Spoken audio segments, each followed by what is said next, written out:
રાજકોટના પુનિતનગર વિસ્તારમાં મનપાના ward office અને શહેરી પ્રાથમિક આરોગ્ય કેન્દ્રના કાર્યક્રમ દરમિયાન શાસક પક્ષના નેતા લીલુબેન જાદવ મીડિયા સમક્ષ ભાવુક થયા હતા। લીલુબેને નિવેદન આપતા જણાવ્યું હતું કે તેમની છબી ખરડવાનો અને તેમની આબરૂ લેવાનો પ્રયાસ થઈ રહ્યો છે। તેમણે આવું જણાવ્યું હતું કે મારી છબી ખરડવાનો પ્રયાસ કરવામાં આવી રહ્યો છે, મને બદનામ કરવામાં આવી રહી છે। સમય આવશે ત્યારે હું ખુલીને બધી વાત કરીશ। લીલુબેન જાદવે મીનાબેન આચાર્ય સાથે મળી ગૃહમંત્રી અમિત શાહને પત્ર લખ્યો છે અને સમય માંગ્યો છે। એ વાત સાચી છે કે મારા ગાડીમાં જે ચાલતા ભાઈઓ એને અન્યાય થયો, એની લડતમાં ક્યાંક હું અટવાઈ ગઈ છું ને એમાં હું અત્યારે જે કરું છું એ મને ખબર નથી કે હું કઈ બાજુ જઈ રહી છું। મને ગરીબ માણસને ન્યાય મળે એમાં મારા પ્રયત્ન છે, એ પ્રયત્ન હું કરી રહી છું। હા, બસ એ મારા પ્રયત્ન છે કે કોઈને કોઈ અન્યાય થઈ રહ્યો છે તો એમાં ક્યાંક ને ક્યાંક મારી પણ માથે મીડિયાના મિત્રોએ કંઈ પણ સારું સાસ્તું બધું લખ્યું છે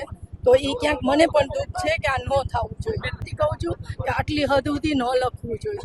હું ન્યાય માગતી હતી, ગરીબ માણસોનો ન્યાય લેવા ગઈ હતી, પણ આ ખોટું વાંચું તો એના માટે પણ હું તમને કહું છું બધાને કોઈના ઈશારે લખાવતું હોય તો હું એમ કહું કે પત્રકાર મિત્રો મને કહે, મને જાણ પણ નથી કરી કે બેન તમારો આ વિષય આવ્યો છે, હદ સુધી લખ્યું છે તો ક્યાંક ને ક્યાંક મને પણ તકલીફ પડે છે। એક તો એ વસ્તુમાં મને ક્યાંય તમે જોઈ લ્યો કે સોમનાથ ને દ્વારકા ને અંબાજી એ કેમ ભેગું થાય, તમે જોવો ને કેવી રીતના કરું, જોઈ લેજો મારી લોકો। હું ના નથી પાડતી કોઈ, પણ એ ક્યાંક ને ક્યાંક ખોટું છે, કોઈ પણ વસ્તુમાં મારે ક્યાંક થઈ રહ્યું છે એમાં હું તમને નહીં કહી શકું।